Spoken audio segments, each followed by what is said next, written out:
দাউ দাউ করে জ্বলছে আগুন, এর উপরেই ছেয়ে গেছে মেঘের মতো ধোঁয়া, যা বাতাসের সঙ্গে মিশে উঠে গেছে অর্ধশত মিটার উপরে। বুধবার এভাবেই বাড়তে থাকে আইসল্যান্ডের দক্ষিণ পশ্চিমাঞ্চলের আগ্নেয়গিরির অগ্ন্যুৎপাতের ব্যাপকতা। কর্তৃপক্ষ জানায়, ডিসেম্বরের পর থেকে এ নিয়ে পঞ্চমবারের মতো দেখা মিলেছে জীবন্ত আগ্নেয়গিরির।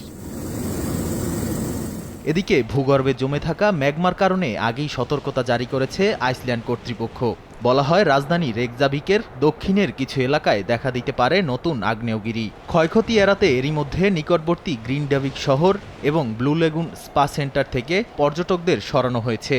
এছাড়া ভূতাপীয় বিদ্যুৎ কেন্দ্র সহ আরও কিছু গুরুত্বপূর্ণ স্থাপনা থেকে মানুষজনকে নিরাপদ দূরত্বে সরিয়ে নেওয়া হয়েছে।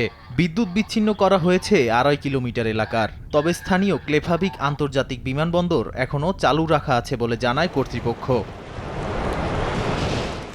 নগদে ৫০০ টাকা বা তার বেশি পেমেন্টে পেতে পারেন ঢাকায় জমিসহ ২০ কোটি টাকার পুরস্কার।